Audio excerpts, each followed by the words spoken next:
손을 들어주시기 바랍니다. 네, 여기 두 번째 남성분 먼저 질문 기회 드리겠습니다. 예, 대통령님 안녕하세요. 중국 CCTV에서 질문 드리겠습니다. 새해 첫 해외 방문 일정은 중국을 가셨습니다. 그리고 방중 결과에 대해서 어떻게 평가를 하시는지, 혹시나 좀 재미있는 에피소드가 있었는지, 향후 양국 관계를 어떻게 정진하실 건지 대통령님의 말씀 한번 부탁드리겠습니다. 감사합니다. 네. 한국말을 아주 잘하시네요.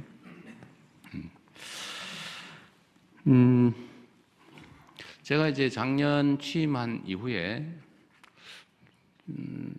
외국 정상들을 만난 게 한 50개국 된다고 그래요. 맞나 모르겠네. 뭐 그렇다고 그래요. 뭐 이래저래 뭐 만난 게. 그 중에 이제 시간을 가지고 길게 긴 시간을 가지고 정상회담을 한 경우는 그리 많지는 않죠.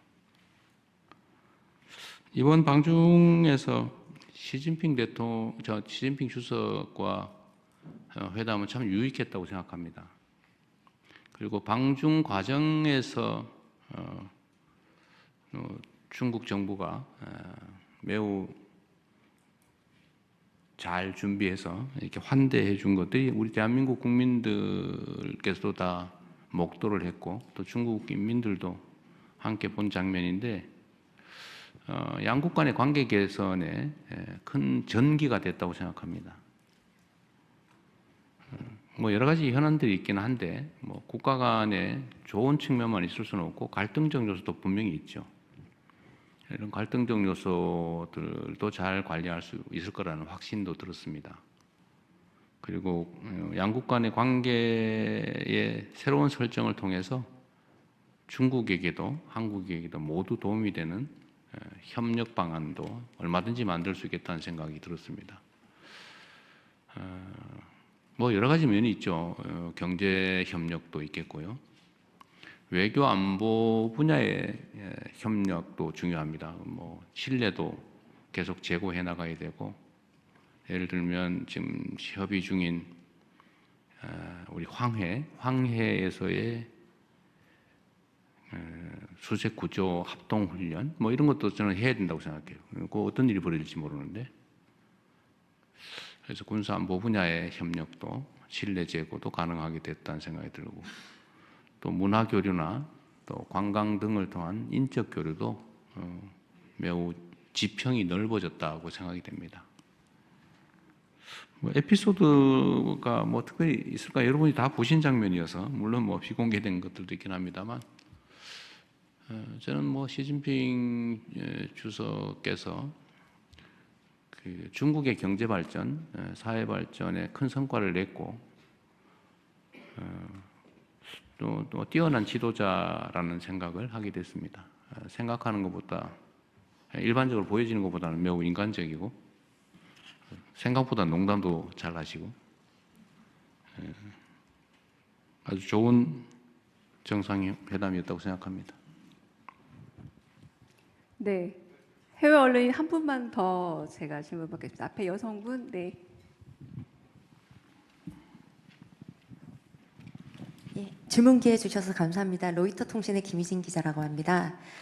지금 북한과의 대화가 전혀 이루어지지 않고 있는데 이 평행선을 달리고 있는 와중에 이제 대통령님만의 어떤 전략이 있으신지, 그리고 그 중에서 그 한반도 비핵화에 대해서 미세한 조절이나 어떤 변화도 한 번쯤 고려를 해보실 수 있으신지 궁금합니다. 감사합니다.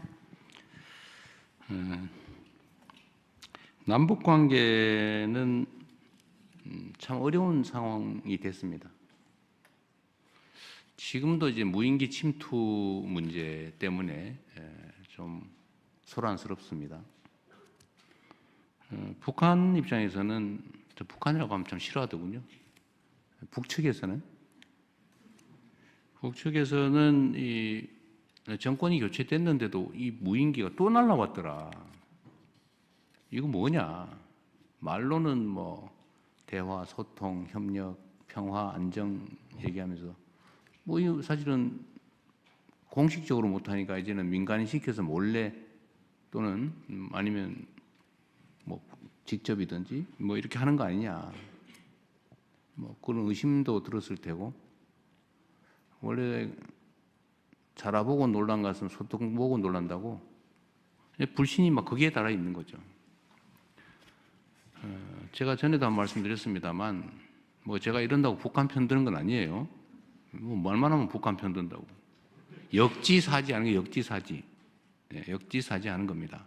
상대의 입장이 돼봐야 대화도 되고 뭐 조정도 되고 협의도 되고 하지 않겠어요. 저는 이제 야당 대표를 하고 있을 때도 마찬가지였지만 새로운 현상을 봤어요. 이 북측이 6.25 전쟁 직후에도 하지 않았던 행동을 하더라고요. 어떤 거냐? 그 군사 분계선에다가 3중 철책을 설치하는 거예요. 철책을 3중 철책을 설치해요. 돈 들여가지고 막 도로 만들고 북한으로 연결돼서 그 돈 들여서 만들었던 철도 다 끊고 다리 뭐 도로 다 끊고 거기다 둔덕을 쌓아요. 왜 그럴까? 결국 제 추측으로는 전차 방벽을 쌓은 거 아니야. 북쪽으로 뭐든지 못 넘어오게 막으려고 했던 것으로 생각이 됩니다. 6.25 전쟁 이후에 한 번도 하지 않던 행동이에요. 뭐 돈이 남아서 하는 것도 아닐 테고요. 그런 걸 보면 남북 간의 불신과 증오심, 대결 의식이 얼마나 높아졌냐를 알 수 있죠. 그런데 정권이 바뀌어서 우리는 강력한 국방력, 뭐 안보 역량은 키우되 대화와 소통을 통해서 싸우지 않아도 되는 상태, 싸울 필요가 없는 상태, 싸우지 않고 이기는 상태가 아니라 싸울 필요가 없거나 싸울 여지가 없는 평화적 공존의 상황, 이게 가장 확실한 안보다. 그게 경제 성장 발전에 가장 크게 도움이 된다라고 생각을 해서 대화하고 뭐 유화적인 조처도 하고 있습니다만 반응이 없어요. 그 와중에 어쨌든 이 무인기 사건이 터져서 이재명 정부도 믿을 수가 없겠다라는 또 하나의 징표 핑계거리를 만든 거죠, 우리 입장에서는. 그래서 이게 꽤 엄중한 사안입니다. 그러니까 철저히 조사하고 잘 대책을 세워야 되는 이유죠. 그만큼 한 남북 관계는 어렵습니다. 그리고 이 쌓인 불신과 적대 의식이 너무 커서 중국 시진핑 주석의 말씀처럼 석자 얼음이 어떻게 한 번에 녹겠냐, 이런 얘기도 우리 남북 관계에도 적용이 될 수 있을 것 같습니다. 남북 간의 관계에 대한 전략은 뭐 단순하면서도 뭐 확실하죠.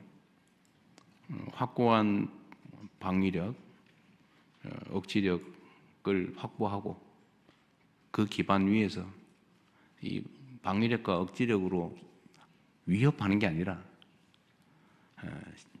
대화하고 소통하고 협의하고 존중하고 그래서 공생 공영의 길을 같이 살고 같이 번영하는 길을 만들어간다.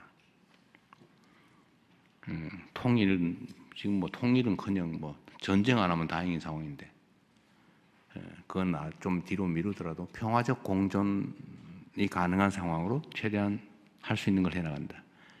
그 속에서 미국의 역할이 매우 중요하다고 생각이 돼요.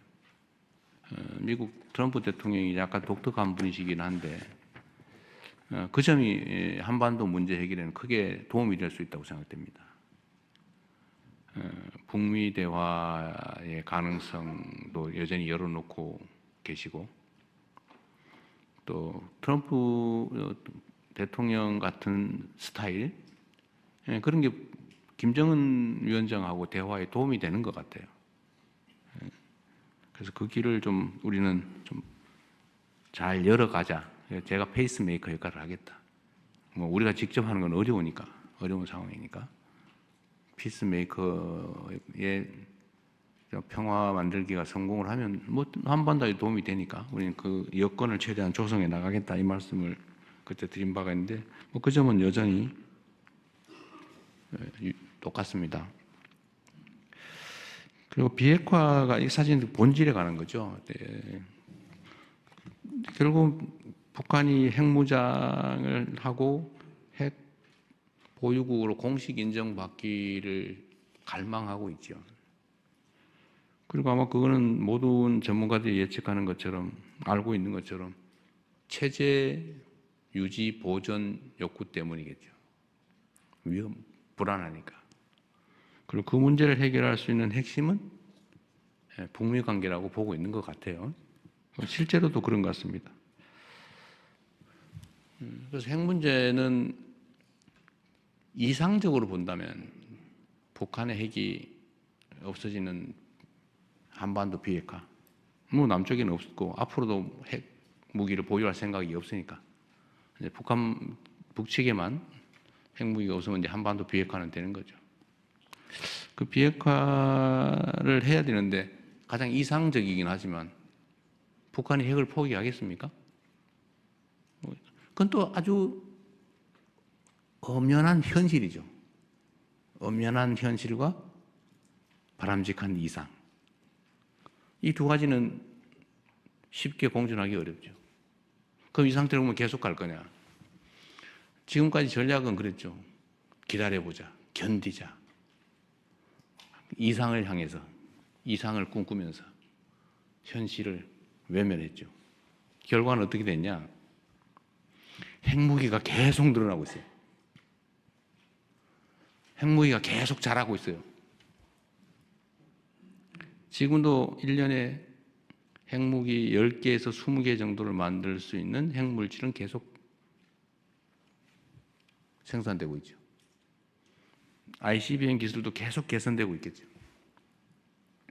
언젠가는 북한 체제 유지에 필요한 핵무기 체계, 그리고 미국을 포함한 전 세계를 위협할 만한 미사일, ICBM 기술 이런 걸 다 확보를 하고 그 다음에 남으면은 이제 넘치겠죠. 넘친다는 의미를 이해하시겠죠. 해외로 나가겠죠. 국가 밖으로, 국경 밖으로. 전 세계 위험이 도래하겠죠. 이렇게 놔두는 게 과연 바람직하냐. 그래서 결국 실용적으로 접근하자라는 게 제 생각입니다. 제가 공개적으로 말씀을 드렸던 것처럼 현실을 인정하자. 그것도 이상을 포기하지 말자. 그럼 현실은 뭐냐? 계속 늘어간다. 제가 트럼프 대통령에게도 시진핑 주석에게도 다 이렇게 얘기했던 똑같은 내용입니다. 공개적으로 한 얘기도 똑같죠. 더 이상 핵물질을 생산하지 않고 핵물질이 해외로 반출되지 않고 ICBM 기술을 더 이상 개발하지 않게 하는 것도 이익이다. 현재 상태 중단하는 것도 이익이다. 이건 현실이다. 아무도 손해보지 않는다. 중단시킨다고. 모두에게 이익이 있다. 그럼 거기에 대해서 일부 보상을 하면서 1단계로 이상은 포기하지 말고 가장 현실적인 거 중단하자. 는 협상을 하자. 다음은 핵 군축하자. 군축 협상하자. 그리고 길게는 비핵화를 향해서 가자. 뭐 체제 보장이 확실하고 관리 비용 많이 들고 그러면 뭐 없을 수도 있겠죠. 근데 그렇게 만들어 가야 되는 거 아니야. 단기, 중기, 장기로. 이 얘기를 저는 이제 정상들을 만날 때마다 하고 있죠. 그리고 이 점에 대해서 또 뭐 그러면 비핵화를 포기하는 거냐, 뭐 비핵화는 뭐고 핵 없는 한반도는 뭐고 왜 말이 다르냐, 뭐 온갖 얘기들이 있죠. 저는 모든 문제는 실용적으로 접근하자는 겁니다. 실제 도움이 되는 방향으로. 그리고 상대가 받아들일 수 있는 걸 해야지. 뭐 절멸시켜서 없애버릴 수 없다면, 현실적으로 존재하는 거라면 그렇게 상대를 인정하고 상방이 받아들일 수 있는 모두에게 도움되는 방법을 찾아가자라고 지금 계속 설득하는 중입니다. 뭐 효과가 있을지 없을지 모르겠지만 저로서는 제가 국민 여러분의 권력을 위임받아서 대한민국의 국정을 담당하는 한 대한민국 국민들에게 그리고 대한민국에게 또 전 세계에 그리고 북한에게도 북측에게도 도움되는 실용적인 길을 좀 찾자는 게 제 생각이고 또 그렇게 계속 추진해 나가겠습니다. 저는 대전제는 그렇습니다. 나라의 힘을 키우는 것입니다. 그리고 대외적 문제, 안보, 국방, 외교 이 분야에 관한 한은 좀 정략적 접근을 좀 자제하고 이런 점에서는 힘을 좀 모아가자 이 말씀을 좀 부탁 말씀 드립니다. 네, 다시 국내 언론 한 분 질문 요청드리겠습니다. MBC 김재경 기자님. 예, MBC 김재경 기자입니다. 그 질문 기회 주셔서 대단히 감사하고요. 또 제가 감사하다고 말씀드린 이유 중에 저희가 지난 4년간 그 대통령 기자회견 때 질문 기회를 단 한 번도 얻지 못했습니다. 단 한 번도? 네, 그래서 저희가 뭐 대통령 뭐 민간인 전용 탑승기 보도도 있고 바이든 날리면 보도도 있고 해서 저희가 상당히 불편했구나라는 생각을 저희 MBC 네. 구성원들이 했었는데 당시 출입했던 기자들이 이제 너만큼은 반드시 질문 좀 했으면 좋겠다라고 얘기해서 알겠습니다. 제가 이제 감사하다는 말씀 드립니다. 자주 기회를 드리세요. 전에 못하신 것까지 다 하게. 그래도 뭐 다들 공정하게 네. 질문 기회를 받는 것 같아서 네. 느낌이 새롭고요. 그 질문 드리자면 저는 그 종교와 정치 분리 문제를 네. 좀 드리고 싶은데 지금 통일교와 신천지 관련 특검 법안이 이제 그 이제 통과 네. 뭐 앞두고 있고 근데 이제 조금 정치권에서 이제 국민의힘 측에서 그 좀 행보가 좀 오락가락하는 것 같아요. 그러니까 처음엔 반대했다가 그 다음엔 통일교만 했다가 또 이제 신천지의 확실한 증거들이 나오니 또 따로따로 각각 한다. 그래서 그런 걸 두고 이게 혹시 지연 작전 아니냐 이런 비판이 나오고 있는데 이에 대한 대통령님의 네. 생각이 좀 궁금하고요. 연장선상에서 그 통일교나 신천지뿐만이 아니라 우리나라 어떤 극우 목사들의 정치적 발언도 문제가 되고 있는데 이 문제에 대해서는 어떻게 뭐 해결 방안이 있는지 대통령님의 생각을 듣고 싶습니다. 뭐 그런 게 정치일지도 모르죠. 하고 싶은데 겉으로는 안 한다고 하거나 하기 싫은데 하기 싫다고 하면 혼날 것 같으니까 하고 싶다고 말은 하는데 실제로는 안 하고 뭐 그런 게 많죠. 대표적인 게 저는 대장동 특검이었다고 생각해요. 저는 대장동 특검 그때 제가 야당일 때도 하자고 좀. 근데 저를 안 하고 싶은 사람으로 만들어 버리더라고요. 뭐 언론의 역할도 꽤 컸죠. 지금도 마찬가지 같아요. 하자고 말은 하는데 이런저런 꼬투리를 붙여가지고 협상 자체를 계속 지연시키는 거예요. 이거 합의되면 다음엔 또 아마 제가 보기에는 같이 하자 이랬다가 통일교만 하자 그랬다가 좀 말이 안 되는 것 같으니까 신천지도 하자. 근데 따로 하자. 왜 따로 해야 되는지 잘 모르겠어요. 그리고 아마 그 다음에는 누구를 특검을 할 거냐 가지고 또 싸울 거예요. 그게 이제 같이 하자든 따로 하자든 하면 추천 방식을 가지고 아마 제가 밤새일 겁니다. 그 합의 안 된다고 해요, 저는. 왜냐하면 속으로는 안 하고 싶은데 겉으로만 그렇게 말하는 거 아닐까라는 생각이 들어서 아마 안 될 거다. 그렇다고 이걸 특검을 날치기 할 수도 없잖아요. 속된 말로. 일방처리할 수도 없지 않습니까? 그래서 제가 보기엔 안 될 것 같으니까 그럼 특검 될 때까지 일단 수사해라 라고 제가 지시를 한 거죠.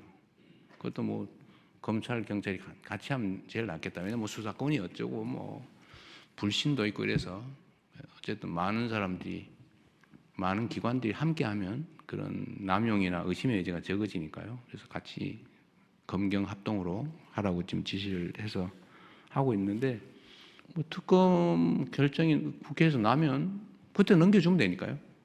그렇다고 그때까지 안 하고 기다릴 수는 없죠. 저는 수사를 안 하게 하는 게 목표가 아니었을까 하는 생각이 듭니다.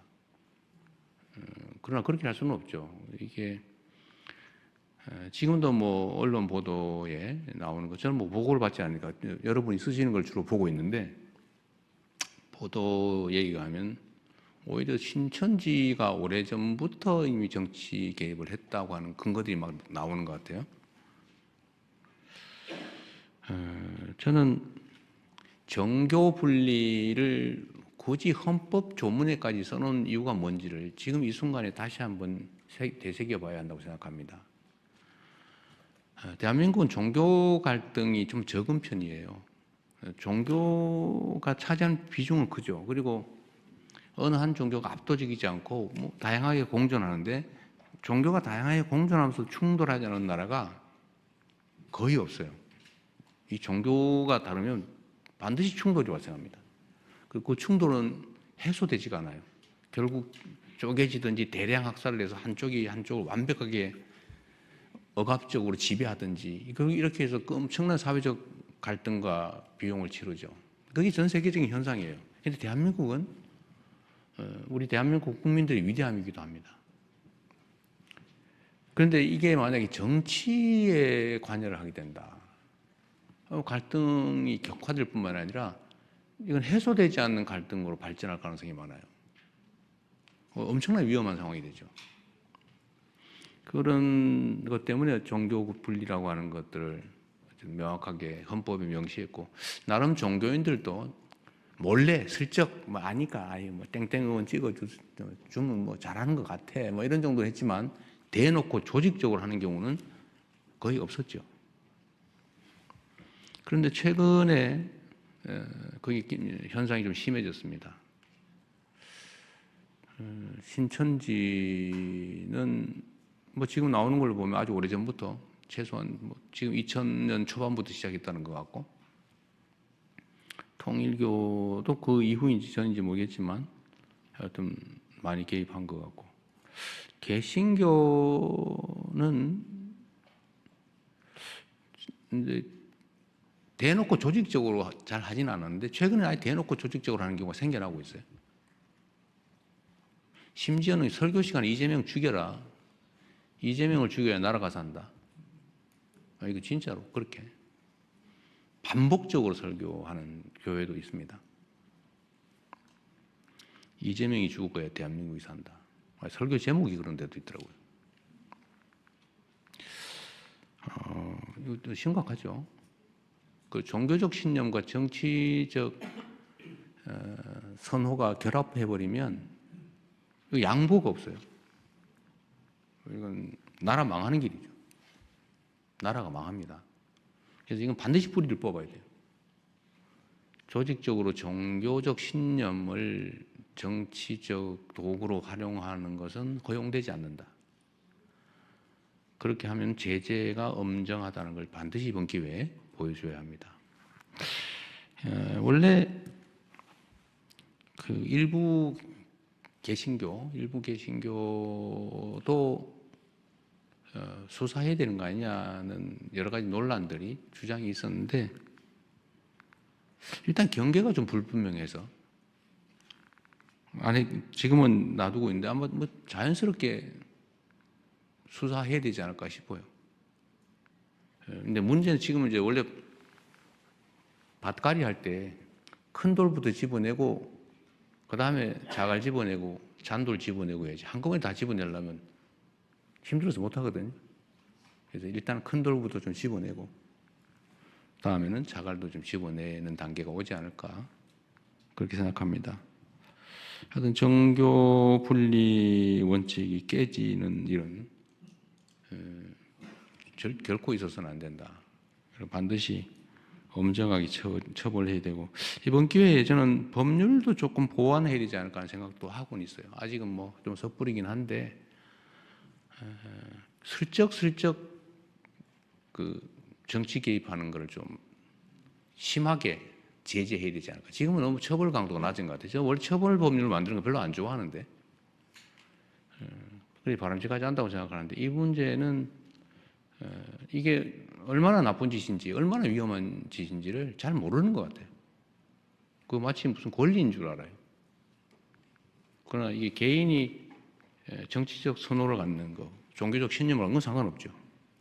그러나 종교 시스템 자체를 정치적 수단으로 쓰는 거, 그건 절대로 허용되지 않는 겁니다. 그 마치 나라 지키라고 총 주었더니 내가 가진 총인데 내 마음대로 쏠 거야. 그래가지고 국민들한테 총구를 겨냥하는 반란 행위를 하는 거와 똑같죠. 네, 잘 처리하도록 하겠습니다. 그리고 특검 되면 그때 되면 넘겨주겠죠. 뭐.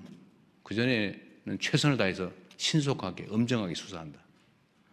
너 나 가릴 것 없이, 지휘고와 가릴 것 없이. 네, 그렇게 하겠습니다. 네, 다음 질문하실 분 손 들어 주십시오. 네, 서울신문 김진아 기자님. 네, 질문 기회 주셔서 감사합니다. 서울신문 김진아 기자입니다. 그 이해운 기획예산처 장관 후보자에 대한 인사청문회 불발되고 오늘 마침 송부 기한인데요. 그 재송부를 요청하실 생각이신지 좀 궁금하고요. 또 여당에서도 좀 부적절한 인사가 아니냐는 비판이 좀 있는데 이렇게 청문회가 만약에 열고 기회가 주어지고 해명을 하고 난 다음에 반대 여론이 계속 많아지면 좀 지명철에도 검토하실 수 있는지 궁금합니다. 이 질문을 왜 안 하시나 했어요.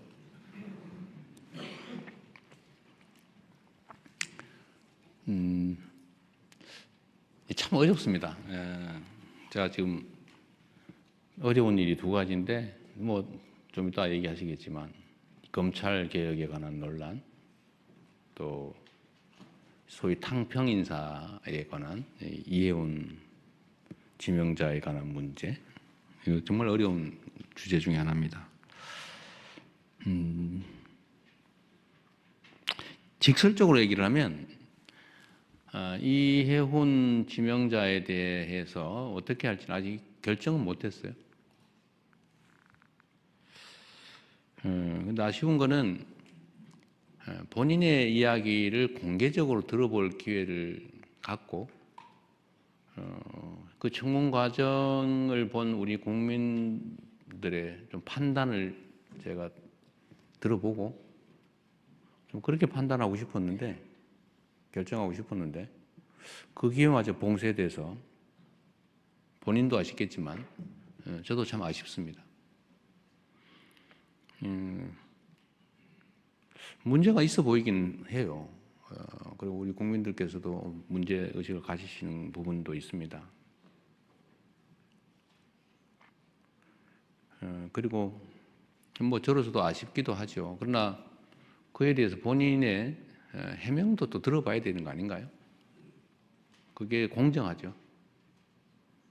그리고 저는 이제 재판을 많이 참여하면서 평생 살아온 사람이라 우리 의뢰인 쪽 얘기를 제가 잘 정리를 해가지고 이제 판사를 설득하는 일을 평생을 해왔잖아요. 직업으로. 이 원고 측 유능한 대리인이 써놓은 걸 읽어보면요, 100% 그 사람 말이 맞아요. 그런데 피고 측이 써놓은 유능한 변호사가 써놓은 주장을 잘 읽어보면 100% 맞아요. 그래서 두 사람 얘기를 다 들어보면 판단이 좀 서요. 양쌍방의 얘기를. 그래서 재판제도가 원래 공격 방어가 중요해요. 그래서 한쪽 얘기만 듣고 판단하는 거는 그리 바람직하지 않더라. 저는 하도 저 자신에 관한 이야기, 왜곡된 가짜를 많이 들어봐서 제가 그런 신념이 생겼어요. 사람의 말을 듣고 판단하지 않는다. 제가 아주 가까운 사람 얘기를 잘 안 믿어요. 근거가 뭔데? 이쪽 입장은 뭔데? 자꾸 물어보죠. 그래서 제가 레드팀 이런 거 좋아해요. 반대쪽 얘기를 꼭 들어보려고 그래요. 근데 한쪽 얘기도 위험하거든요. 그거 잘 안 믿어져요. 그래서 좀 아쉽다. 지금 할 수 있으면 지금이라도 좀 해줬으면 좋겠는데 좀 어떨지 모르겠어요. 쉽지 않겠죠? 좀 시간을 두고 판단하겠습니다. 그런데 이거와 관련해서 좀 근본적인 얘기를 한번 하고 싶어요. 청와대의 검증에 문제가 있는 거 아니냐는 지적도 아마 하실 것 같아요. 뭐 문제가 있죠, 결론적으로. 부족하죠. 근데 그분이 뭐 진짜인지 아닌지 뭐 좀 가려봐야 되겠지만 보좌관한테 갑질을 했는지 안 했는지 우리가 어떻게 합니까? 그 어디에 써놓은 게 있으면 모르겠는데, 어디 뭐 기사라도 났으면 모르겠는데. 그리고 유능하단 한 분이라고 판단이 되고, 그리고 그쪽 진영에서 공천을 무려 5번을 받아가지고 3번씩이나 국회의원에 당선됐고, 뭐 아무런 문제가 제기되지 않았던 분이잖아요. 근데 자기들끼리만 알고 있는 그 정보를 가지고 마치 대부에서 나오는 배신자 처단하듯이 그래 막 우리는 모르던 걸 막 공개를 해가면서 이렇게 공격을 하면 뭐 흠잡힐 일을 한 당사자의 잘못이기도 하겠지만 우리로서는 알기 어렵죠. 이게 정치인가 현실인가 하는 생각도 들긴 합니다. 그리고 또 반대쪽도 있어요. 아니 우리가 어떻게 만든 정권인데 그 중요한 자리를 왜 상대방한테 주는 거야? 섭섭해. 지지 처리할 거야. 이런 분도 계시죠. 그럼 이해가 되죠. 지금까지 그랬으니까. 그런데 대통령은 아마 노무현 대통령께서도 겪었던 참 큰 고민이고 어려움이었던 것 같아요. 제가 그렇게 하겠다는 건 아닌데 대통령은 당선될 때까지는 한쪽 진영의 대표인 게 분명한데 당선된 순간부터는 전체를 대표해야 된다. 이게 저희 확고한 생각이에요. 그러나 출신이나 그러니까 대표하던 진영 또 그 진영의 가치, 지향, 신념 이런 건 변하지 않죠. 예를 들면 칼 쓰는 민족, 종족하고 활 쓰는 종족이 싸워서 칼 쓰는